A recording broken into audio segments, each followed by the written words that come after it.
하나님 감사합니다. 우리가 또 이 자리에 모여 또 영상으로 하나님을 예배하게 하시니 감사합니다. 하나님 여호와를 기뻐하는 것이 우리의 힘이 됨을 우리가 믿습니다. 하나님, 우리의 생각과 감정과 우리의 어떠한 모든 것들을 다 주님 앞에 굴복하기를 원합니다. 이 시간 그것들을 바라보는 것이 아니라 온전히 우리의 시선을 들어서 하나님만을 기뻐하고 하나님만을 바라보기를 원합니다. 성령 하나님 충만하게 임하여 주시옵소서. 우리의 의지대로 되어지지 않는 모든 것들을 성령 하나님께서 덮어 주시옵소서. 나사렛 예수 이름을 명하노니 예배를 방해하고 하나님의 기쁨을 방해하는 모든 것들은 끊어지게 되일지어다. 아멘. 하나님 그렇습니다. 우리의 모든 것들을 하나님 성령 하나님께서 임재하여 주셔서 파하여 주시옵시고 온전히 하나님만을 기뻐하고 하나님만을 찬양하며 하나님이 나의 힘이고 나의 구원이요 나의 산성이요 나의 방패이신 것을 선명하게 느낄 수 있는 그러한 예배될 수 있도록 충만하게 임하여 주시옵소서. 하나님 감사합니다. 이곳에 있는 자들과 영상으로 예배드린 모든 자들에게 하나님 기름 부어 주시옵시고 성령 하나님만을 우리가 기뻐할 수 있는 예배될 수 있도록 충만하게 임하여 주시옵소서. 감사드리며 예수님의 이름으로 기도드렸습니다. 아멘.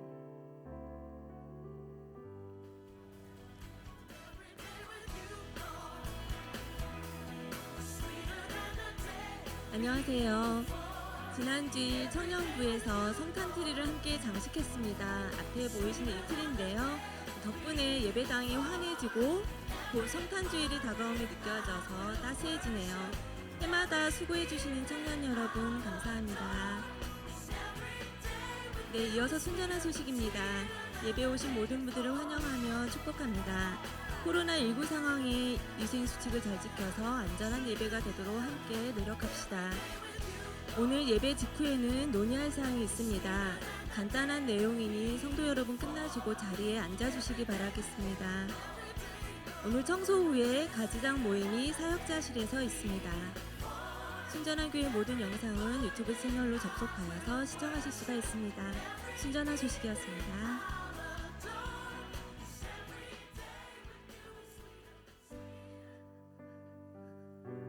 감사합니다. 이게 청년부 예배는 매주 주일 2시 반에 이곳에서 있습니다. 청년들이 정말 열심히 자기들이 모여서 예배를 또 준비하고 자기들이 예배를 드리고 이렇게 스스로 자발적으로 모임을 갖고 있습니다. 여러분들 많이 관심 가져주시고 기도해 주시고 또 청년부 예배에 또 간식도 넣어주시고 한번 격려도 해주시고 이렇게 하면서 우리 교회에 이렇게 앞으로 자라날 그 일꾼들이 또 힘을 얻어서 또 이렇게 함께 예배하고 달려갈 수 있도록 여러분들 많이 기도해 주시기를 부탁드립니다. 자, 우리 함께 기도하고 찬양으로 나아가겠습니다. 사랑해 주님 감사합니다. 이곳에 어린 아기들부터 또 어르신들까지 모두가 함께 이곳에서 예배하며 같은 하나님을 아버지라 부르며 기뻐할 수 있게 해주심에 감사합니다.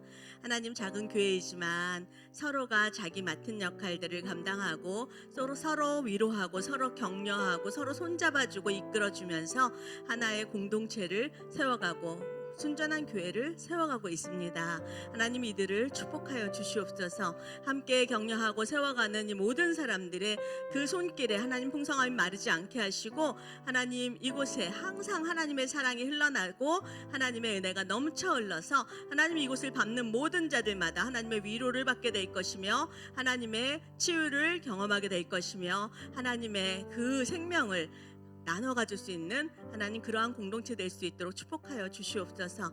하나님, 우리가 또 찬양으로 주님 앞에 나아갑니다.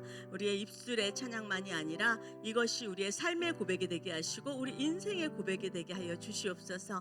이 시간 우리를 다스려 주시옵시고 우리의 모든 것을 통하여 주님을 기뻐하고 주님을 찬양할 때 하나님께서 영광 받아 주시옵시고 우리에게 한량없는 은혜로 더하여 주셔서 우리가 또 힘을 얻고 돌아갈 수 있도록 주님 함께하여 주시옵소서. 감사드리며 예수님의 이름으로 기도드렸습니다. 아멘. 네, 이 시간에는 우리의 고백이 담긴 말씀을 함께 읽겠습니다. 지극히 높으신 하나님을 찬양합니다. 낮고 작은 죄인인 우리에게 찾아오셔서 사랑과 긍휼을 베푸시고 자녀 삼아주신 아바 아버지를 찬양합니다. 길과 진리 생명 되신 주님보다 세상을 쫓아 살며 하나님보다 우선시하며 살았던 우리의 죄를 고백할 때 용서해 주시는 하나님이 참 좋습니다. 오늘 드려지는 예배를 통해 말씀에 소망을 두며 지친 자들이 힘을 얻고 약한 자들에게 임하시는 하나님의 능력과 임재를 기대합니다. 주님 홀로 영광 받으소서. 아멘. 말씀대로 행함으로 주를 기쁘시게 하며 감사와 기쁨으로 승리의 삶이 되게 하소서. 주의 은혜 없이 한순간도 살아갈 수 없기에 더욱 주님을 사랑합니다. 아멘.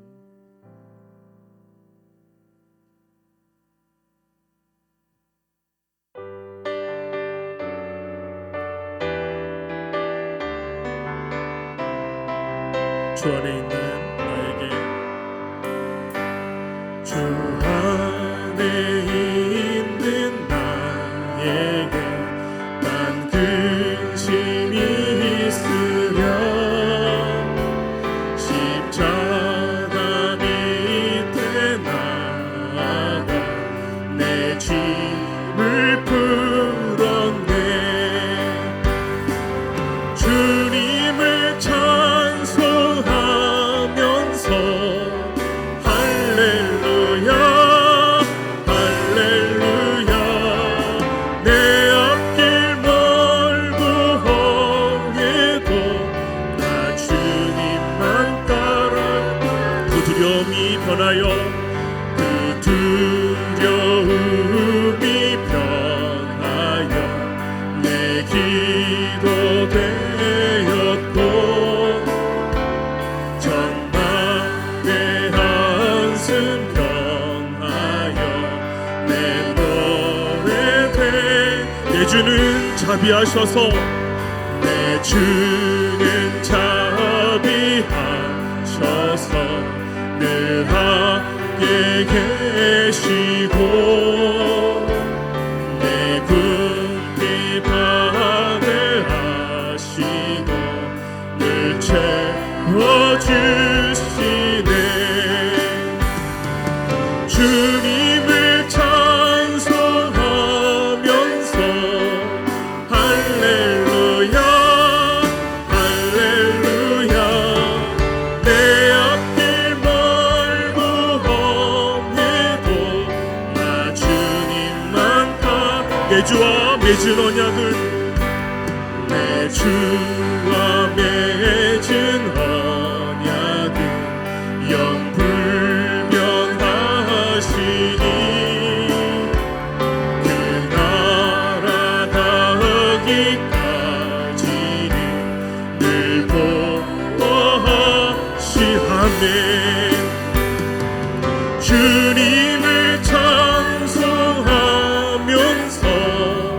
할렐루야 할렐루야 내 앞길 멀고 험해도 나 주님만 따 주님을 찬송하면서 주님을 찬송하면서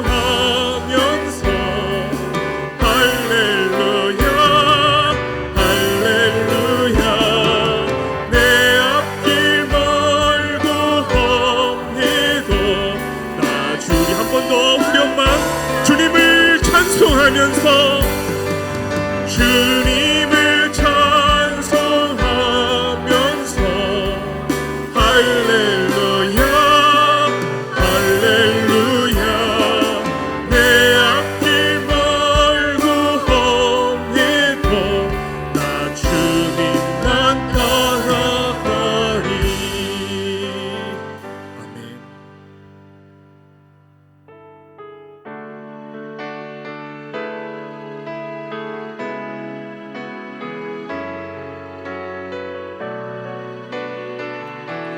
날이 저물어 갈 때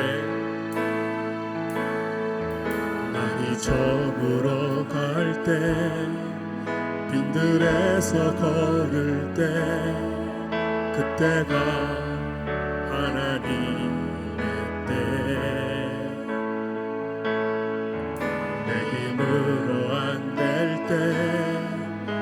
빈손으로 걸을 때 내가 고백해 여호와 날이 저물어 갈 때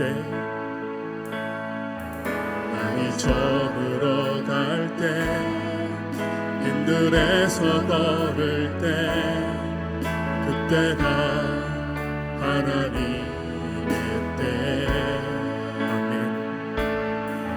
내 힘으로 안 될 때 빈손으로 걸을 때 내가 고백해 여호와 이래 아멘.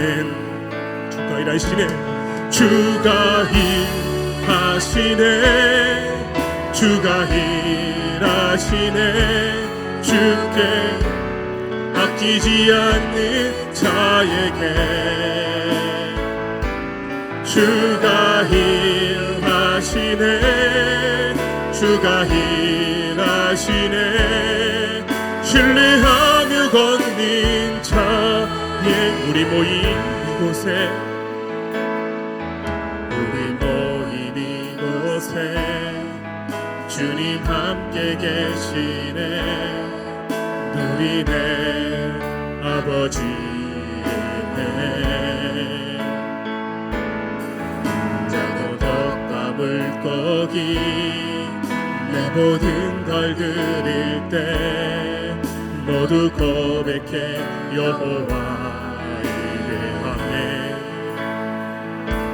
주가 일하시네 주가 일하시네 주께 아끼지 않는 자에게 주가 일하시네 주가 일하시네 신뢰하며 걷는 자의 주가 일하시네 주가 일하시네 주가 일하시네 주께 아끼지 않는 자에게 주가 일하시네 주가 일하시네 신뢰하며 건 우리 한 번 더 고백합니다. 주가 일하시네 주가 일하시네 주가 일하시네 주께 아끼지 않는 자에게 주가 일하시네 주가 일하시네 신뢰하며 걷는 자의 모든 영광과 존귀와 능력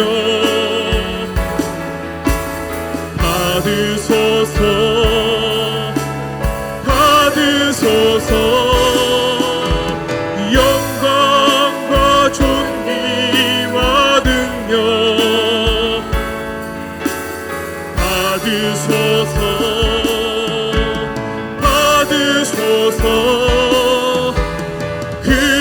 그리스도 살아계신 하나님 주님 큰 영광 받으소서 주님 큰 영광 받으소서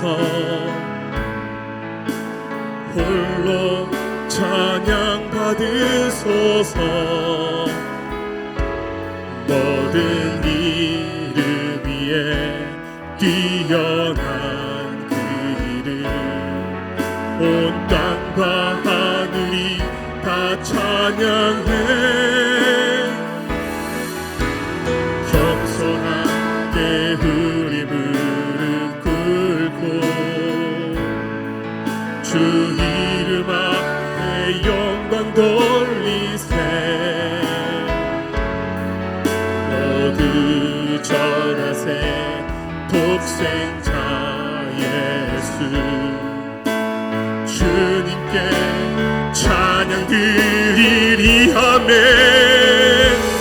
모든 영광과 존귀와 능력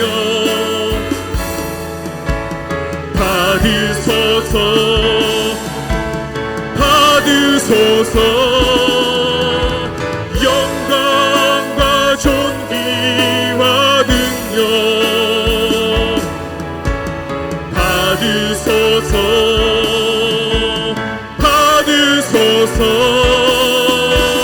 그리스도 살아계신 모든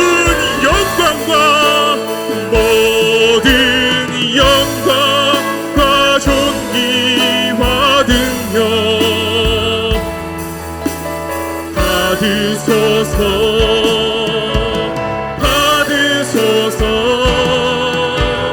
영광과 존귀와 능력 받으소서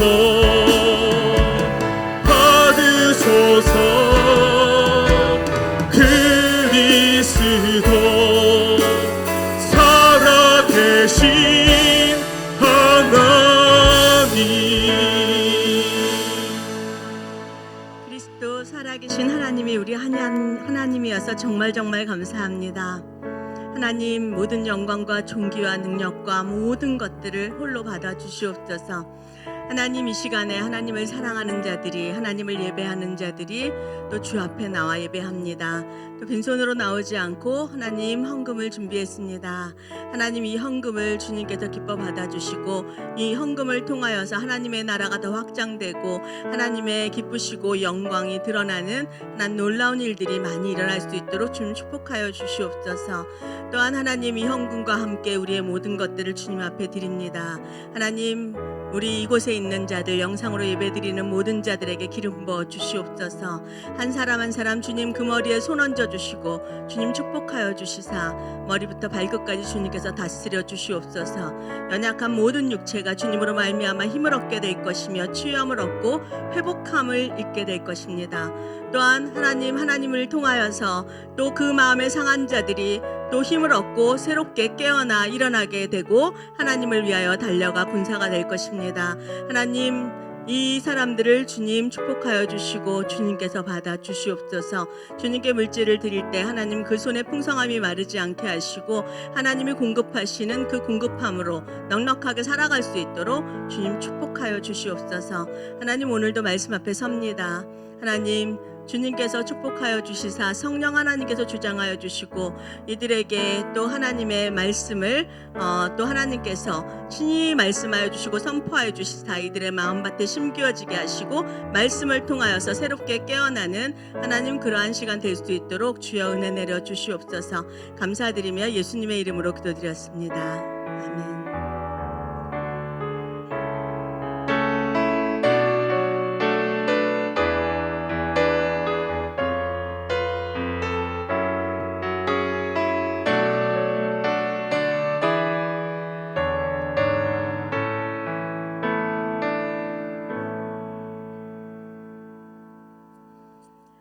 네, 오늘 우리가 함께 볼 말씀은 열왕기하 4장 1절에서 7절입니다.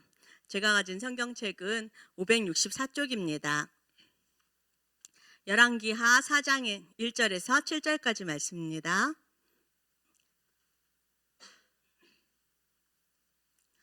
네, 우리 말씀을 다 찾으셨으면 저랑 한 절씩 교독으로 읽겠습니다. 제가 먼저 읽을게요.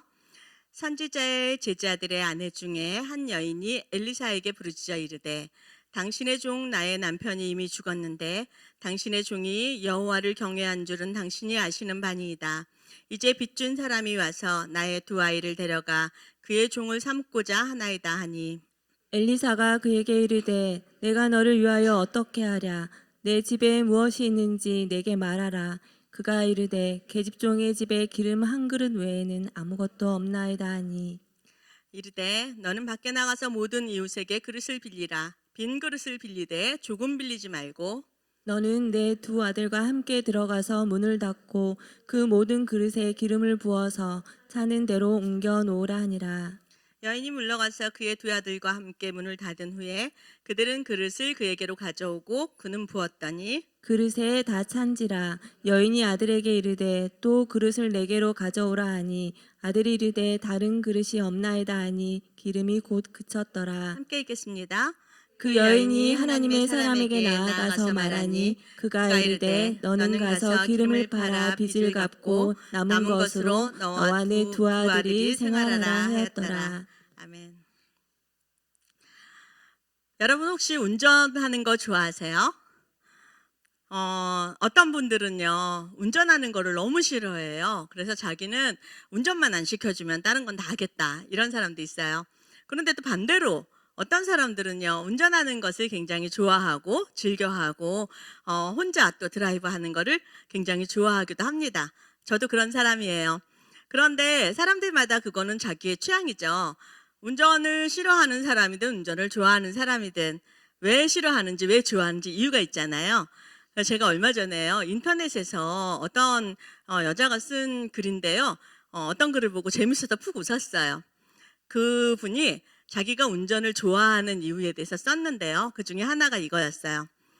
내 남편도 내 아이들도 내 부모도 내 동료도 아무도 내 말을 전혀 듣지 않는데 운전을 하면 내가 오른쪽으로 가라 하면 오른쪽으로 가고 왼쪽으로 가라 하면 왼쪽으로 가고 멈춰라 하면 멈추고 차만이 유일하게 내 말을 들어주는 존재다.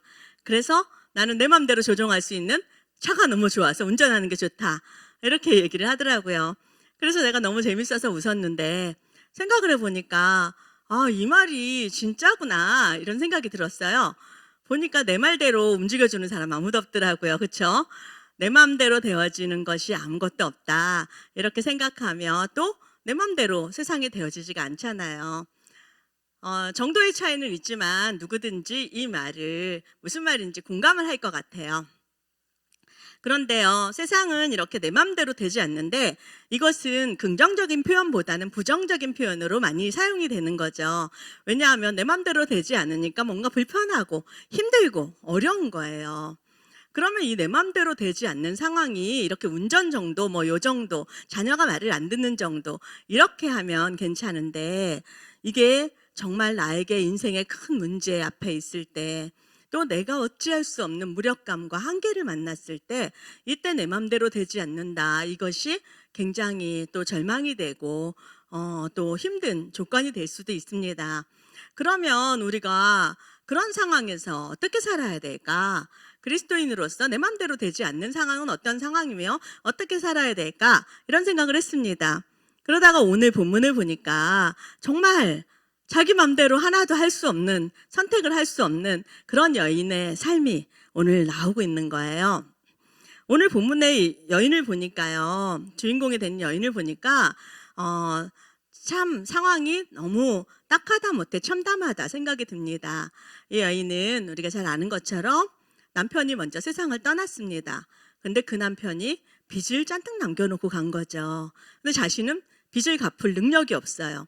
그러니까 이 채권자들이 자신의 두 아이를 데려다가 종으로 삼겠다 이렇게 이야기를 하는 거예요. 이게 그냥 협박이 아니고요. 실제로 신명기에 나와 있는데 율법에 남의 돈을 가져다가 빌려다가 쓰고 갚지 못할 경우에는요, 이 사람들이 6년 동안 종으로 살아야 된다고 나와 있습니다. 그러니까는 이거는 이 당시에는 이게 현실인 거예요. 실제로 일어날 수 있는 일인 거예요. 협박이 아니고. 우리가 지금 생각해도 굉장히 참담하잖아요. 남편이 없이 혼자서 이 아이들을 키워야 된다 하면 지금 생각해도 지금 현실에서도 만만치 않을 겁니다. 다른 사람들이 생각하는 것보다 훨씬 더 어렵고 또 고민이 많고 그럴 수 있겠죠. 근데 이 당시에는요, 그 정도가 아닌 거예요. 왜냐하면 이 여자들의 삶이란 그냥 인격으로 쳐주지를 않는 거예요. 그렇기 때문에 어디 가서 경제활동을 할 수도 없고 아무것도 할 수가 없어요. 남이 남겨놓은 밭에 떨어뜨린 그 이상만 주워다가 생명을 유지하는 정도지 뭐 살아갈 수가 없는 거예요. 그런데 그런 상황에 남자가 꼭 필요한 상황에 가장이 먼저 떠나버린 거죠. 그런데 아이들까지 빼앗길 위기에 놓이니까 이 여인의 삶이 얼마나 참담했겠어요. 이 연이 정말 힘들다 하는데 우리가 이렇게 생각할 때는요, 우리랑 너무 먼 얘기 같잖아요. 우리 현실에서는 이런 일이 일어나는 게 쉽지가 않잖아요. 그런데 이 이야기를 이렇게 정리를 해봤습니다. 이 여인의 두 가지 어려움은 무엇이냐면 의지할 것이 사라져버린 막막함. 자기가 남편을 의지하고 자기를 보호해주고 이랬던 보호자가 되고 또 자기의 책임을 져주던 의지의 대상이던 존재가 사라져버려서 아무것도 없어서 막막함을 느끼는 것과 그것을 통하여서 현실적인 어려움을 겪다가 이것이 지속이 되니까 현실적인 어려움이 지속이 되다 보니까 자녀들을 빼앗기는 것처럼 점점 소망이 사라져버리는 그런 상태를 얘기하는 거 아닐까 싶습니다. 이렇게 생각하면 이거는 우리들에게도 현재 일어나는 일인 거죠. 여러분 어떠세요? 여러분에게는 그런 상황이 없나요? 이 여인과 같은 극단적인 상황은 아니더라 하더라도 우리가 살아오는 동안에 내가 의지할 것이 아무것도 없는 것까지 생각되고 내가 모든 것을 책임져야 될 것 같은데 나는 아무것도 할 수 있는 게 없고 그래서 너무너무 막막하게 느껴지고 그러다 보니까 점점 내게 소망이 있었나 싶을 정도로 소망이 점점 사라지는 것 같은 그런 상태. 여기 앉아있는 분들은 제가 삶을 다 모르지만요. 어느 정도 연세가 있으시고 이렇게 한다 그러면 이런 고비들을 인생에서 수도 없이 넘어왔을 분들이 많이 있어요. 그리고 또 현재 이런 상태에 이런 시간들을 지나고 있는 분들도 있을 것입니다. 그리고 아직 나는 그런 상태는 안 만나봤는데 하더라도 언제든지 나에게 현실이 되어서 다가올 수 있는 이러한 상황일 것입니다. 그러면 우리가 어떻게 해야 될까요? 근데 이 여인의 결론을 보면 우리도 결론을 찾을 수 있지 않을까요? 이 여인의 결론을 보면 그래요. 우리가 다 알고 있는 것처럼 이 여인은 기적을 만났습니다. 엘리사를 만나서 그 하나밖에 없는 기름병인데 다른 그릇들을 빌려와서 거기에 부었더니 계속해서 기름이 넘쳐나서 결국은 그 기름을 팔아서 빚도 갚고 자녀들과 함께 생활할 생활비도 벌었습니다. 완전히 생각할 수 없는 특별한 그런 기적을 만난 것입니다. 그러면 이 성경에서 우리가 다 아는 것처럼 성경은 특별한 기적을 말하는 것이 아니라 오늘 나에게 말씀하시는 하나님의 말씀입니다. 그렇다 그러면 이런 기적과 이런 특별한 삶은 이 여인에게만 국한된 것이 아니라 우리에게도 해당될 수 있다는 거죠. 그렇다 그러면 내가 지금 이런 막막하고 소망이 사라져가는 그 시간을 살고 있다는 사람들은 정말 낙심할 이유가 아닌 거예요. 왜냐니까 지난주에 담임 목사님이 말씀하셨죠. 특별한 삶을 산다는 것은 무엇이냐면 내 맘대로 되지 않는 그 순간에 찾아오는 것이 특별함이라 그랬어요. 내 맘대로 아무것도 할 수 없고 내 맘대로 되지 않는 이 시간에 여러분이 막막함을 느끼고 있는 그 시간이 된다면 그것은 우리가 특별함으로 들어가는 문 바로 앞에 서 있는 시간이 아닐까 이렇게 생각이 됩니다. 그러면 내가 낙심하고 좌절할 것이 아니라 내가 이 특별한 문을 통과하여서 이 여인처럼 나도 그런 특별함을 경험하고 하나님의 그 특별한 사랑을 경험한 그런 능력 있는 삶을 살아야 되지 않겠습니까? 근데 우리는 연약해서 자꾸자꾸 잊어버리잖아요. 그렇기 때문에 자꾸자꾸 말씀을 통하여서 하나님께서 내게 해주시는 다양한 버전의 같은 말씀을 계속 들어야 되는 거죠. 그러면 오늘 이 본문을 통하여서 하나님께서 이 특별한 문으로 들어갈 때 어떻게 해야 되는지를 영적 원리를 우리에게 보여주고 있습니다. 그래서 이게 답이다 하고 딱 나온 건 아니고요. 제가 또 오늘 저의 시각에서 계속해서 이 말씀을 묵상했을 때 찾아낸 또 비결입니다. 열쇠입니다. 그렇기 때문에 여러분들은 또 이 본문을 보면서 다른 열쇠들을 찾아낼 수 있겠지만요. 저는 단순한 세 가지의 열쇠, 특별한 문을 열 수 있는 세 가지 열쇠를 오늘 여러분들과 함께 나누고자 합니다. 첫 번째로 이 특별한 문 바로 앞에 있을 때 첫 번째 문을 열고 들어가야 되잖아요. 첫 번째 열쇠가 무엇이냐면 하나님을 기억하고 하나님의 이름을 부르는 것입니다. 너무 단순하죠. 그런데 이 여인이 특별한 기적을 경험했잖아요. 이 시작이 무엇이냐면 이 여인이 부르짖는 것에서 시작합니다. 어디서 부르짖었냐면 엘리사 앞에 와서 부르짖었어요. 그 당시에 엘리사는요, 하나님의 사람이다. 이렇게 엘리사라는 이름 말고도 그렇게 많이 표현이 되고 있어요. 우리는 지금 언제든지 하나님을 어느 장소에서든지 부르고 예배할 수 있지만 이 당시는 그렇지가 않았거든요. 그렇기 때문에 하나님의 사람 앞에 나오는 건데 이 여인이 엘리사 앞에 나와서 부르짖는 것은 하나님 앞에 나와서 부르짖는 것이죠. 저는 이 장면에서 뭐 그런 생각을 해봤어요. 누구네 집에 갔을 때, 우리가 어느 집에 갔을 때 그 사람을 만나고 싶으면 그 사람 집을 기억해서 찾아가야 되잖아요. 아무 집이나 가서 땡땡 놀러갖고 그래 부르는 게 아닌 거잖아요. 그렇죠? 그러면 그 집을 찾아가려면 맨 먼저 해야 되는 게 뭐냐면 그 사람을 기억해야 돼요. 내가 누구를 만나러 가야 되는지 그걸 기억해야 그 사람 집을 찾아갈 거 아니에요. 내가 정말 막막하고 소망이 없는 순간에 우리가 기억해야 될 게 하나님입니다. 하나님을 기억하는 것이 정말 능력이 돼요. 왜냐하면은요, 우리가 하나님을 기억한다라는 건요, 평소에 관계가 잘 형성이 돼 있으면 위기의 순간에 생각이 나요. 어떤 사람들이 그래요. 정말 힘들 때가 되면 저에게 연락을 합니다. 그래서 어떤 사람한테 제가 장난으로 그래요. 꼭 힘들 때만 연락하고 좋을 땐 연락도 안 한다고 이렇게 장난치기도 하는데 그건 장난이고요. 정말 감사해요. 왜냐하면 힘들 때 생각이 난다라는 거는 평소에 그 사람을 그렇게 인식했다라는 거예요. 나를 위해서 기도해주고 나를 위해서 또 내 말을 들어주고 상담해주고 할 사람이라는 거 아는 이 관계 형성이 되면 내가 정말 힘들 때 그 사람이 생각이 나요. 그런데 그런 관계 형성이 안 됐으면 정말 힘들 때 아무것도 생각이 안 나요. 당황스럽고 그렇죠. 하나님과 평소에 관계 형성이 돼 있으면 그렇게 힘들 때 그 낙심의 순간에서 하나님을 기억하게 되는 거예요. 이게 능력이 돼요. 왜냐하면 하나님을 기억하고 하나님의 이름을 부른다고 하는 것은요. 무엇이냐면 하나님이 나의 주권자이고 나의 보호자 되심을 내가 인정합니다. 하나님이 나의 창조자시고 이 문제의 해결자이심을 내가 인정합니다. 이걸 기억하는 거예요. 내가 그런 말을 하지 않더라도 그 힘든 순간에 하나님 나 좀 제발 도와주세요. 이렇게 말한다라는 것은 내가 하나님을 인정한다라는 거예요. 그렇기 때문에 이 간단한 진리가 정말 중요한 열쇠가 되는 거죠. 이 여인은요, 그냥 엘리사 찾아와서 이렇게 부르짖었나 보다 얘기할 수 있지만 그게 이 여인의 삶을 보면 정말 쉽지 않았겠다 이런 생각이 들어요. 그 순간에 하나님을 얼마든지 원망할 수 있었고 엘리사를 원망할 수 있었을 것 같아요. 왜냐하면 1절에 보니까 이 여인의 남편이 어떤 사람으로 소개가 되냐면요. 선지자 제자들이라 그랬어요. 제자들 중에 한 명인 거예요.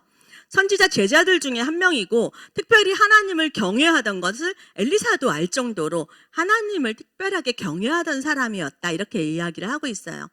이곳에 있는 여러분들 모두 하나님을 경외하고 또 예수님의 제자들 아닙니까? 그런데요. 이게 우리랑 차원이 달라요. 왜냐니까요. 이 시대적 배경이 여기가 어디냐면 북이스라엘이에요. 우리가 다 아는 것처럼 이스라엘은 남과 북으로 나눠져 있죠. 남유다는 하나님의 그 약속을 성취하느라고 또 하나님께서 책임지시는 백성들입니다. 근데 이 북이스라엘은요. 그렇지가 않았어요. 같은 이스라엘이지만 이 북이스라엘은 하나님을 배반하고 그 당시에는요. 우리나라의 신이 전쟁을 하면 이기면 우리나라의 신이 이겼다 이렇게 하는 때잖아요. 그런데 이 북이스라엘은 어떻게 했냐면 하나님을 버리고 우상을 섬기고 그 나라에 이렇게 나라적으로 그 우상이 우리나라의 신이다 이렇게 선포하고 굉장히 많은 악을 행하던 그런 왕들이에요. 그래서 열왕기 왕과 열왕기 하는요 왕들의 이야기인 거잖아요. 원래는 굉장히 무수히 많은 이야기들이 왕의 이야기들이 나오지만 내용을 들여다보면 왕들의 이야기가 아니에요. 열왕기 상은 엘리야 선지자에 대한 이야기고 열왕기 하는 엘리사 선지자의 이야기입니다. 이 선지자들을 통하여서 하나님께서 이 하나님을 배반한 북이스라엘에도 그래도 하나님을 사랑하는 사람들, 하나님을 경외하는 자들, 남아있는 자들을 위해서 하나님께서 어떻게 이끄시고 사랑하시고 구원하셨는지를 보여주는 책입니다. 그런데 그때 북이스라엘 중에 여호람이라는 왕이 있었을 때인데요. 굉장히 그 북이스라엘의 그 역사 중에서도 굉장히 많이 악을 행하던 그런 때였어요. 그런데 엘리사 선지자가 이렇게 제자들과 공동체를 이루고 살았거든요. 왜냐니까 살 수가 없는 거예요. 왕을 대적해야 되거든요. 너 잘못했어. 너 그렇게 살면 안 돼. 왕을 대적하니까 그 포악한 왕들이 이 선지자들과 제자들을 좋아했겠어요? 아니죠. 그러니까 우리가 그냥 이렇게 예배 나오고 이런 정도가 아니라 이 사람들은 하나님을 믿는다 하면 굉장히 핍박을 당해야 됐고 여러 가지 불이익을 많이 당했습니다. 그래서 재정적으로도 궁핍할 수밖에 없었어요. 재정적 경제활동을 할 수도 없었고요. 영향력 있는 자리에 갈 수도 없었고요. 굉장히 핍박을 당했어요. 그런 상황에서 나는 하나님을 믿겠습니다. 하나님을 경외합니다. 하나님을 예배합니다. 이건 뭐냐면요. 나는 가난을 선택하겠습니다. 나는 고난의 길을 가겠습니다. 이렇게 당당하게 선택하고 나는 죽음을 선택하겠습니다 하는 거예요. 언제 죽을지 모르니까요. 그렇기 때문에 이들이 모여서 같이 살고 이렇게 했는데 그 제자들 중에 한 명이었고 특히 또 하나님을 경외하던 사람이었단 말이에요. 그럼 아내 입장에서 봤을 때 정말 하나님이 살아계신다면 하나님을 그렇게 사랑하고 이렇게 핍박당하는 중에서도 하나님을 위해서 헌신했는데 빚만 잔뜩 남겨놓고 죽었고 우리 아이들이 종으로 팔려가게 생긴 거예요. 그러면 서운한 마음이 들 수도 있고 억울한 마음이 올라올 수도 있고 원망할 수도 있겠죠. 근데 이 여인이 원망했다는 말이 표현이 하나도 없어요. 이 여인은 그저 엘리사 앞에 나와서 자기의 현재 상태가 얼마나 아픈지 그 자기의 아픈 마음을 토로하기만 한 거예요. 우리가 힘들고 어려울 때 원망할 수 있죠. 누구나 다 원망하고 그래도 이 정도로 힘들면은요. 너 그래도 돼. 너 그렇게 해도 괜찮아. 위로받을 만해요. 그런데요. 제가 해보니까요.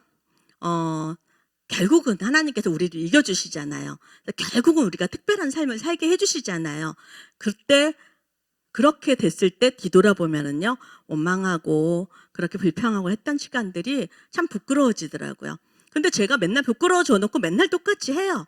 똑같이 하는데 은혜는 무엇이냐면 이렇게 자꾸 예배하고 자꾸 말씀을 듣다가 보면 이 시간이 점점 줄어든다는 거죠. 그게 저에게 주신 은혜예요. 그렇기 때문에 또 우리가 낙심되는 순간이 있고 원망하고 싶은 순간이 있고 이해가 안 되는 순간이 있다 하더라도 여러분의 입술을 잠잠히 하고 하나님의 이름을 부르며 하나님을 구할 때 하나님께서는 여러분께 나타나 주셔서 이 여인이 구한 것은 나의 빚을 해결해 주세요 했는데 빚만 해결해 주신 것이 아니라 살아갈 수 있는 근본적인 그 원인을 하나님께서 풍성하게 주셨잖아요. 그 열매를 주실 것입니다. 그렇기 때문에 첫 번째 열쇠가 굉장히 중요해요. 단순하지만 가장 중요합니다. 여러분이 힘들다 생각될 때 다른 거 생각하지 마시고요. 하나님을 기억하시고 하나님의 이름을 부르세요. 하나님이 나타나 우리를 도우실 것입니다. 또 우리가 특별한 삶을 사는데 두 번째 열쇠가 있습니다. 이것이 무엇이냐면요. 두 번째 열쇠는 내가 할 수 있는 것들을 하는 거예요. 내가 할 수 있는 것들을 하는 게 무엇일까요? 이 엘리사가요, 굉장히 기적을 많이 행하던 사람이었어요. 놀라운 기적을. 그러면 이 여인이 이렇게 얘기할 때, 아, 그래? 그럼 알았어 하고 금덩어리를 뚝 떨어뜨려 줄 수 있는 사람이란 말이에요. 그 정도로 기적을 많이 일으켰어요. 그런데 이 엘리사가 우리가 읽었던 본문에서 보니까 여인에게 뭐라 그러냐면 네가 갖고 있는 것이 무엇이냐 이렇게 물었어요. 여인이 울다가 보니까 나 아무것도 없는데? 그러다 생각이 난 거예요. 아, 우리 집에 기름 한 병이 있어요. 이 기름은 정확하게 어떤 기름인지는 모르겠지만 사람들이 이야기하기에 뭐 음식에 사용하는 올리브유다. 그리고 이 올리브유는 이 사람의 몸에 바르기도 하고 또 시체에 바르기도 하는 그런 거라고 합니다. 근데 이 한 병은 작은 한 병을 이야기하는 거예요. 그런데 이 딱 한 병밖에 안 남은 거죠. 자식들하고 살아가야 되는데 이거 한 병밖에 없으면 이게 얼마나 소중한 거겠어요. 그런데 그걸 사용하라고 하는 거예요. 그걸 사용하라고 하는데 왜 그러면 그냥 금덩어리를 뚝 떨어뜨려 주시고 그 채권자들 어떻게 좀 해주시고 충분히 할 수 있는데 그렇게 안 하시고 너에게 있는 것이 무엇이냐 이렇게 물으십니다. 이것은 무엇이냐면요. 우리에게 기름 한 병이 있어야 된다 막 이 얘기하는 게 아니고요. 하나님 나라의 원리를 가르쳐 주는 거예요. 하나님 나라의 원리는 무엇이냐면 항상 하나님은 우리에게 있는 것을 통하여서 기적을 일으키십니다. 우리에게 있는 것을 통하여서 하나님께서 능력을 나타내세요. 오병이어의 기적도 그랬습니다. 남들이 보기에는 그게 뭐야? 한 사람 먹을 거, 아이 한 사람 먹을 분량인데 그게 뭐야? 할 수 있지만 그걸 통해서 능력을 보이시는 거예요. 그리고 모세가 홍해를 가를 때도 내 손에 있는 지팡이를 들어라. 이렇게 했을 때 그냥 지팡이 들었을 때 홍해가 갈라졌어요. 우리가 생각할 때는 생각할 수 없는 특별함인 거죠. 우리 지혜로는 절대로 알 수 없는 건데 하나님은 그렇게 하세요. 우리에게 있는 거. 그럼 우리에게 있는 것을 어떻게 해야 될까요? 절망의 상황에 있을 때는요. 저도 그런 상황에 많이 처해봤기 때문에 알아요. 나는 가진 게 아무것도 없는 것 같아요. 나는 은사도 하나도 없는 것 같고 가진 것도 하나도 없는 것 같고 세상에서 제일 불쌍한 게 나다. 막 이렇게 생각이 되는 거죠. 뭐 건강도 없어. 뭐 뭐도 못해. 이런 것만 생각이 나요. 그런데요. 그 생각에서 하나님을 기억하고 하나님의 이름을 부른 다음에 우리가 할 수 있는 거, 내가 갖고 있는 걸 하는 거예요. 그게 무엇이냐면 내 건강한 두 다리가 있으면 예배 시간에 걸어 나오는 거죠. 그리고 내 목소리가 아직 나올 수 있다면 하나님을 소리내 찬양하는 거죠. 그리고 기도하라고 하면 기도할 힘이 있으면 소리내 기도하는 거예요. 그리고 나에게 뭔가 작은 재정이 있고 이것밖에 없다 하더라도 이게 다른 사람의 또 그런 필요가 보이고 그렇게 했을 때 내가 흘려보낼 수 있고 나에게 있는 것들로 이거 가지고 저 사람이 어떻게 한다고 이렇게 생각하는 것이 아니라 나에게 있는 것으로 내가 나한테 집중해서 나는 이것도 없고 저것도 없고 하는 게 아니라 다른 사람을 생각하고 이것을 나눠주고 흘려보내고 이렇게 할 때 하나님의 능력이 나타나는 거예요. 그렇게 할 때 내가 상상할 수 없었던 일들이 일어나는 거죠. 그런데 그런 것들은요, 그냥 아무 생각 없이 단순하게 저는 그래요. 내 발등에 떨어진 불만 끄자. 이렇게 생각해요. 머릿속에 복잡한 생각을 버리고 발등에 떨어진 불만 끄자. 이렇게 하면서 지금 내가 할 수 있는 일들을 하는 거예요. 그냥 출근하라고 하면 하는 거고 또 말씀 준비하라고 하면 하는 거고 찬양하라고 하면 하는 거고 이렇게 내가 할 수 있는 일들만 하나하나 따라가다 보면은요. 아무 일도 안 일어나는 것 같은데 어느새 지나서 보면 나한테 힘이 생겨 있는 거를 볼 수가 있어요. 내가 정말 막막한 순간이 됐다 하면 그냥 단순하게 가지치기 하고 내가 할 수 있는 일들을 하는 거죠. 그리고 마지막 세 번째 열쇠는요. 성령님의 음성에 순종하는 거예요. 성령님의 음성을 듣는다라는 것은 무엇일까요? 하나님께서 하나님의 음성을 듣는다, 성령님의 음성을 듣는다 똑같이 하는 거예요. 이 여인은요. 엘리사가 굉장히 다양하게 구체적으로 명령했어요. 너 이웃들에게 가서 그릇을 빌려 갖고 와서 아들들과 함께 집으로 들어가서 문을 닫고 그 그릇에 기름을 부어라. 그리고 부어서 다 차면 옆으로 치워놓고 또 붓고 이렇게 해라. 이렇게 지시했어요. 우리가 보기에 이거 쉬운 일이잖아요. 할 수 있는 일이잖아요. 그렇죠? 근데 이게 내 상황이면 다른 상황이에요. 왜냐하면 먼저 설명해 주지 않았거든요. 나를 이해시키지 않았거든요. 나는 기름 한 병밖에 없어서 이거 쏟아부으면 나는 아무것도 없는 건데 말도 안 되는 일을 시키는 거예요. 그리고 이웃들한테 가서 그릇 빌려달라 그럴 때 뭐라 그러면서 빌려야 될까? 저는 그 걱정할 것 같아요. 뭐에 쓴다고 그릇 빌려달라 그러지? 나 가진 거 아무것도 없는데? 그리고 아들들 앞에서 이 기름을 따르라 했을 때 쭉 따라버리고 그 다음에 엄마 이 나머지 그릇들은 뭐예요? 이렇게 하면 나 뭐라 그러지? 막 여러 가지 생각이 막 들 것 같아요. 내가 한 번도 해보지 않은 방법이니까요. 그리고 내 문제를 해결하기에 나는 지금 좀 돈을 달라고 하는 건데 이게 쓸데없는 짓 하는 것 같이 보이거든요. 전혀 상관없는 짓 하는 것 같이 보이거든요. 그런데 그 일을 하라고 했을 때 이 여인은 즉시 순종합니다. 구체적으로 순종했기 때문에 엘리사가 이야기한 것과 그 다음 절에 이 여인이 한 것이 그대로 일치해서 모든 것들을 순종합니다. 그렇게 했을 때 기적을 만나는 거예요. 하나님의 음성을 듣고 성령님의 음성을 듣는 거는요. 어떤 분들은 그래요. 나는 하나님의 음성을 잘 못 들어요. 나는 안 들려요. 이렇게 얘기하죠. 그거는 왜 그러냐면요. 하나님의 음성을 우리는 듣는다라는 걸 귀로 듣는 것이 너무 익숙해졌기 때문에 듣는다라는 건 무조건 청각을 사용해야 돼. 이렇게 내가 인지하고 있는 거예요. 그런데 하나님의 음성을 듣는 거는요. 이 청각으로 들릴 때도 있는데 거의 없어요.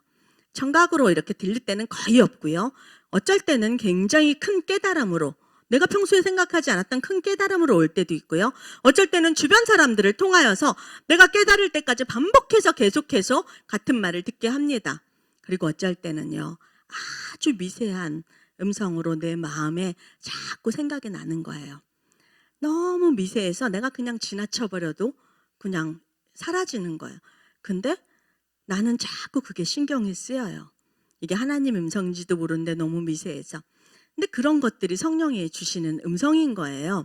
내가 평소에 생각하지 않았는 건데요. 그런데 이 성령님의 음성을 어떤 방법으로 들었든지 간에 중요한 건 무엇이냐면 순종하는 거예요. 우리가 순종하는 것이 능력이 된다 다 아는데 왜 순종을 못할까요? 순종은요, 내 행동으로 나타내야 되는 거거든요.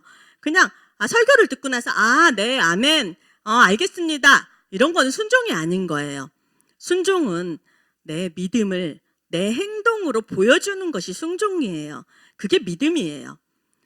그래서 내가 행동으로 움직여야 순종이라고 하는 건데 이 여인의 상황을 보면 이해가 하나도 안 되고 도움되는 것 같지도 않고 아무 연관이 없는 것 같은 것들을 순종하라고 하니까 행동으로 옮기기가 쉽지가 않은 거죠.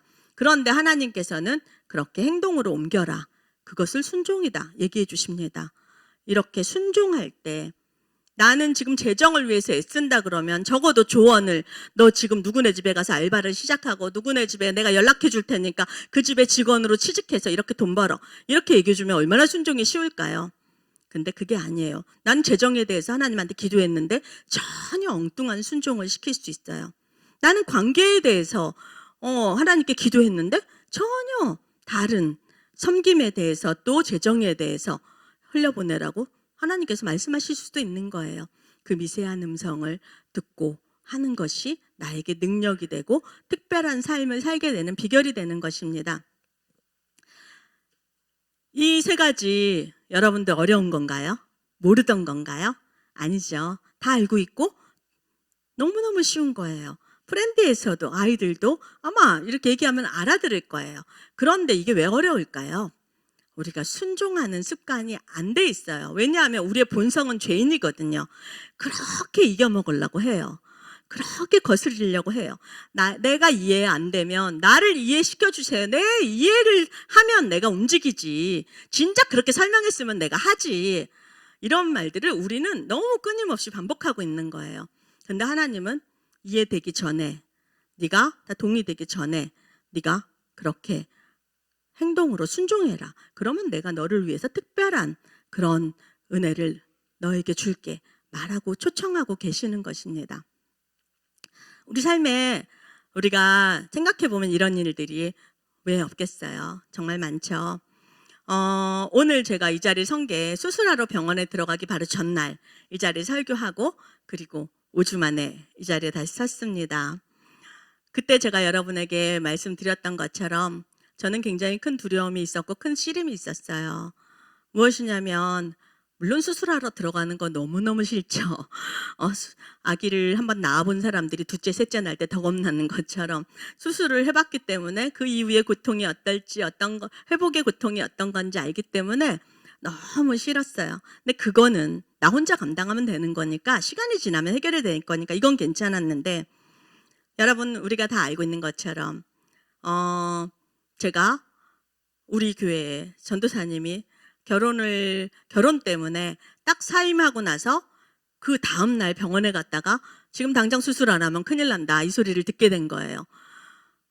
그 부교역자 3명이서 하기에도 굉장히 일이 많았는데 한 명이 시집 갔으니까 2명이 감당해야 되면 마음의 각오를 단단히 해야 되는데 하루 만에 저도 병원 들어가게 생긴 거죠.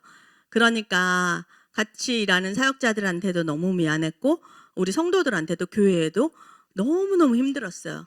내가 진작 교회를 나갔으면 이렇게 죄송한 일은 안 만들 텐데 막 이런 생각도 있었고요. 굉장히 힘들었어요. 그리고 또 그때 여러분 다 아시는 것처럼 우리 작은 딸이 엊그저께 수능 시험을 봤습니다. 고3이 됐는데 이번 고3을 비운의 고3이라고 하더라고요. 굉장히 힘든 것을 많이 경험했고 학교를 별로 가지를 못했고 모의고사를 제대로 보지 못했고 이러는 상황에서 마지막 정말 최선을 다해야 되는 그 시기에 엄마가 병원에 들어가야 되는 거예요. 그러니까 이것도 이제 마음이 너무 힘들었던 거죠. 재정적으로도 그렇고 하나 내가 걱정은 너무 많은데 해결할 수 있는 게 아무것도 없었어요. 너무너무 두려운데 계속해서 말씀으로 마음을 다스리고 이렇게 하면서 병원에 들어갔습니다.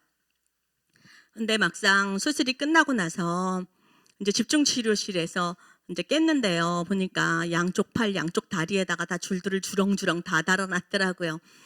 그러니까 막 정신 하나도 없고 너무 아프고 힘든데 옆에 남편이 있었는데 남편이 나를 막 깨우는 거예요. 그러더니 간호사가 빨리 집에 가래. 나 여기 있으면 안 된대.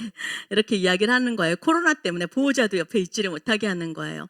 그러니까 나는 가장 힘든 순간에 남편이 간다고 하니까 남편이 또 너무 안쓰러워하니까 나 괜찮아 가 말은 했는데 진짜 가더라고요. 그러니까 마음이 그 집중치료실에 막 온 기기들을 다 달고 있는데 얼마나 무서워요. 무섭고 그러는 상황에서 혼자 그렇게 있어야 되는데 정말 그렇게 무기력하게 느껴지더라고요. 내가 할 수 있는 게 아무것도 없고 내가 다시 걸어서 나갈 수 있는 자신도 없는 거예요. 또 여러분 알다시피 제가 진통제 부작용을 또 일으켜서 굉장히 많은 진통제들을 꽂아봤지만 계속해서 거부 반응을 일으키는 거예요. 이 거부 반응이 웬만하면 참는데요. 진통제를 꽂기만 하면 바로 뭐 1분 안에 갑자기 발끝부터 머리까지 막 갑자기 전기 오는 것처럼 온몸이 너무너무 전기가 오고 떨리고 그러면서 온몸이 차가워지고 앞이 안 보이기 시작하고 그리고 또 분수같이 토해버리고 움직이지도 못하는데 막 이런 일들이 있으니까 계속 꽂았다가 또 딴 거 꽂았다가 빼고 꽂았다 빼고 모든 진통제를 다 써봤는데 저한테 안 되니까 결국 안 되겠다고 다 뺀 상태죠. 그러니까 그 고통도 견뎌야 되고 혼자서 사지는 묵혀있고 하는 상황에서 죽음이 코앞에 느껴지니까 너무 무력하고 힘들더라고요. 그때 할 수 있는 게 아무것도 없었어요. 그런데 그때 나도 모르게 터져 나온 말이 하나님 나 좀 살려주세요. 하나님 나 좀 불쌍하게 여겨주세요. 내가 그렇게 말을 한 거예요. 하나님 나를 불쌍하게 여겨주세요. 그러고 나니까 성경 속에 맞아 하나님이 불쌍하게 여겨주시면 다 치유함을 받았지 이 생각이 났어요. 하나님 나도 불쌍하게 여겨주세요. 이렇게 생각했는데 내가 할 수 있는 게 아무것도 없잖아요. 근데 그때 생각이 난 거예요. 내가 지금 아무것도 할 수 없는데 그동안 너무 감사하게 많지는 않아도 성경 암송했던 것들이 있는 거예요. 성경 암송을 해야겠다. 안 그러면은 너무 이 고통이 심하니까 할 수 있는 게 없으니까 성경 암송을 해야겠다. 그래서 성경 암송을 하다가 나도 모르게 잠들고 또 깨서 아프면 또 성경 암송을 하다가 또 잠들고 이렇게 반복을 했어요. 그렇게 하면서 시간이 지나는데 점점 이제 힘이 나더라고요. 근데 어느 날 하나님의 미세한 음성이 들렸어요. 무엇이냐면 네가 갖고 있는 상처들, 네가 억울하다 생각하는 거, 네가 아프다 생각하는 거 이것들 다 잊어버려 줄래? 이렇게 하시는 거예요. 깜짝 놀랐어요. 그게 뭐냐면 저는 괜찮다 했지만 불쑥불쑥 저는 A형이거든요. 그렇기 때문에 마음속에 담아두고 간직했던 것들이 굉장히 많았던 거예요. 그래서 멀쩡하게 있다가도 불쑥불쑥 그 생각이나 상황이나 말들이 떠오르면 심장이 찢어지는 것처럼 아프고 그러다가 또 분노가 막 올라오고 미움이 일어나기도 하고 진짜 화가 너무 나기도 하고 너무 억울하기도 하고 이렇게 막 얘기하고 싶고 가서 나 아니라고 막 따지고 싶기도 하고 이렇게 막 올라왔었거든요. 근데 그 병원에서 그 순간에 갑자기 그때는 안 그랬는데요. 근데 갑자기 그 생각이 나면서 그것 좀 네가 잊어버려 줄래? 하는 거예요. 하나님 내가 잊어버리려고 그렇게 잊어버리겠다 했는데 안 잊어버려졌는데 용서한다고 아무리 그래도 용서가 안 됐는데 근데 이걸 잊어버려 달라고 이렇게 하니까 어떻게 해야 될지 모르겠는 거더라고요. 근데 그때 제가 그런 생각이 났어요. 그동안 제가 전신마취를 8번 하면서 전신마취를 하고 나면 조금 지나면 뭔가 기억이 자꾸 없어져요. 딴 사람이 아이 그런 거 아니다 핑계다 그러는데 저는 그렇다고 믿고 있어요. 제 머리 나빠지는 건 전신 마취 때문이다. 이렇게 믿고 있는데 전신 마취를 하면 뭐가 자꾸 잊어버려지고 뭔가 사라지고 하는 것들이 있었는데 그 생각이 났어요. 그래서 하나님께 말씀드렸어요. 하나님, 이번에 제가 전신 마취 했으니까 그거 다 잊어버릴게요. 이렇게 말했어요. 그냥 말한 건데요. 정말 놀라운 일이 일어났어요. 그때는 몰랐는데 며칠 지나고 나서 알게 된 거예요. 또 불쑥 생각이 났거든요. 그러면 전 같으면 심장이 찌르듯이 아팠는데 그런 일이 있었구나. 이렇게 하고 감정적 동요가 1도 없는 거예요. 그래서 깜짝 놀랐어요. 그래서 억지로 또 생각을 막 기억을 해봤는데 또 아무렇지도 않더라고요. 하나님이 잊어버리게 해주셨구나. 이러니까 이게 너무 감사하고 신기하고 힘이 나더라고요. 그래서 그러면 기억이 안 나니까 이제 나 뭐 하지? 이렇게 하다가 우리 성도들을 생각한 거예요. 할 수 있는 게 아무것도 없으니까 난 성도들을 위해서 기도해야 되겠다. 그래서 생각나는 사람들을 위해서 기도하고 또 이 사람이 필요한 게 뭔가 생각도 하고 그러다가 또 빠뜨린 사람 있을까 봐 우리 교회 그 장년부 카톡방에 이렇게 이름 하나하나 보면서 거기에 이름 올라와 있는 분들 순서대로 또 부르면서 또 기도하기도 하고 등록 안 하신 분들 등록하세요. 그 보호자 기도하니까요. 그렇게 제가 기도하고 이러면서요. 저도 몰랐는데 제가 그렇게 기뻐하는 거예요. 몰랐는데요. 거기 병원에 의사와 간호사들이 한번 저한테 찾아와서 그러는 거예요. 아니 뭐가 그렇게 기쁘세요? 그래서 내가요? 그랬거든요. 그러니까 의사가 아니 얼굴을 보면 병원하고 안 어울리는 사람이에요. 맨날 웃고 있으니까 당장이라도 나가라고 하고 싶은데 검사를 했는데 더 있어야 된다는 거예요. 그래서 이해가 안 된다 이렇게 하는데 제가 그래서 거울을 봤는데 제가 계속 웃고 있더라고요. 전 제가 웃고 있는지도 몰랐어요. 그런데 병원에서 그 생활을 하면서 나도 모르게 힘이 생기고 기쁨이 생긴 거예요. 이게 비결이구나 알았습니다. 그리고 나서 교회 돌아왔는데요. 하나님이 확실하게 확인사살하는 것처럼 저한테 결과를 확인시켜 주셨어요. 저는요. 여러분들은 웃으시겠지만 저 혼자 생각으로는 제가 없으면 이 교회에 뭔가 문제가 생길 것 같다. 막 이런 불안감이 있었나 봐요. 뭔가 사람들이 힘들어할 것 같다 했나 봐요. 왔는데요. 사람들 얼굴에 그렇게 생기가 있고 기쁨이 있고 너무 예쁘고 그렇더라고요. 아무 일 없더라고요. 그리고 목사님 좀 더 쉬시다 나오지 왜 나왔냐고 이러더라고요. 그러니까 내가 없으면 안 된다고 생각했던 나만의 강박관념을 하나님이 저를 교회로부터 분리시키면서 하나님이 책임져 주신다고 너는 기도만 해라. 내가 책임질게 하셨던 걸 확인시켜 주셨어요. 그리고 우리 작은 딸 은하요. 엄마가 없던 그 시간이잖아요. 이 아이 평생에 가장 안정되고 평안하게 잘 지냈더라고요. 깜짝 놀랐습니다. 그래서 그러더니 아이가 그러더라고요. 엄마 고3 때는 엄마가 좀 교회 일로 바빠도 괜찮겠다 이렇게 얘기를 하더라고요. 네, 엄마가 맨날 바빠서 얘도 굉장히 서운하고 그래하고 이랬었는데 막상 엄마가 병원에 들어가서 못 만나든 생각하니까 또 아빠가 잘해주기도 했지만 하나님이 정서적으로 이 아이를 보호해 주셨어요. 그래서 하나님이 다 책임지시는구나 이걸 알게 됐습니다. 우리가 내가 정말 자식들을 위해서 애쓰고 싶고 잘해주고 싶고 또 교회를 위해서 또 내가 맡겨진 가정을 위해서 삶을 위해서 여러분 다 수고하고 애쓰고 있잖아요. 그 수고를 하나님께서 다 하실 것입니다. 그런데 더 중요한 건 하나님께 맡기라고 말씀하십니다. 그거 네가 책임질 거 아니야. 내가 책임져 줄게. 너는 기도만 해. 내가 알아서 해줄게. 이렇게 말씀하시는 거예요. 그래서 그 일과 상관없이 우리가 하나님을 부르고 기도하면서 내가 내 할 일들을 하고 있을 때 하나님께서 나의 것들을 책임져 주시는 것을 완전히 확인시켜 주는 것입니다. 그게 우리가 특별한 삶을 매일매일 살 수 있는 비결인 거예요. 나의 것을 내가 지키고 내가 책임지고 내가 세우려고 애써봐야 우리는 계속해서 나의 한계만 직면하게 되고 절망과 막막함만 내 앞에 마주하게 될 것입니다. 그런데 그런 순간이 닥쳐온다 하더라도요. 여러분 꼭 기억하세요. 하나님이 여러분의 보호자가 되실 것이고 여러분의 하나님이 되십니다. 그렇기 때문에 우리가 그 순간에 얼른 하나님을 기억하고 하나님의 이름을 부르고 또 일어나. 내가 주저앉아서 하나님이 그냥 다 해주면, 어떤 증거를 주면 내가 일어날게요. 하나님이 이거 해결해주면 내가 가서 예배할게요. 하나님이 해결해주면 내가 헌금할게요. 내가 재정을 나눌게요. 뭘 할게요 하는 조건을 거는 게 아니라 그냥 내 마음은 엉망진창이더라도 일어나 예배할 때 예배의 자리에 있고 내가 해야 되는 일들을 감당하는 거예요. 그렇게 하면서 하다가 보면 힘이 생기면 성령님의 음성이 들릴 것입니다. 그때 성령님의 음성에 내가 이해가 안 되더라도 순종할 때 성령님께서 드디어 내가 특별한 그 시간을 살았구나. 특별한 이런 경험을 나도 하는구나. 이것을 맛보게 하실 것입니다. 그렇기 때문에 여러분 지금 그 시간을 산 분들이 있다면 힘내십시오. 성령님께서 지금 여러분을 특별한 문으로 초청하고 계십니다.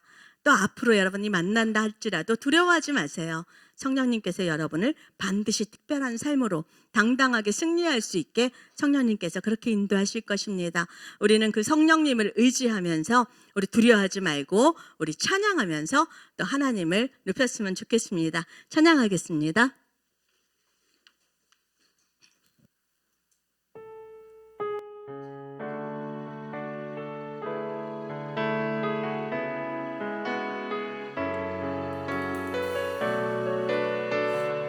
주님께서 일하실 것입니다. 날이 저물어 갈 때, 날이 저물어 갈 때, 빈들에서 걸을 때, 그때가 하나님의 때. 내 힘으로 안 될 때, 빈손으로 걸을 때, 내가 고백해 여호와 날이 저물어 갈 때, 날이 저물어 갈 때, 빈들에서 걸을 때, 그때가 하나님의 때. 내 힘으로 안 될 때, 빈손으로 걸을 때, 내가 고백해 여호와 주가 일하시네, 주가 일하시네. 주께 아끼지 않는 자에게 주가 일하시네, 주가 일하시네. 신뢰하며 걷는 자에게 우리 모인 이곳에 우리 좀 힘차게 주님 찬양합시다. 함께 계시네. 누리네 아버지를 적은 떡과 물고기 내 모든 걸 드릴 때 모두 고백해 여호와 이래. 주가 일하시네, 주가 일하시네. 주께 아끼지 않는 자에게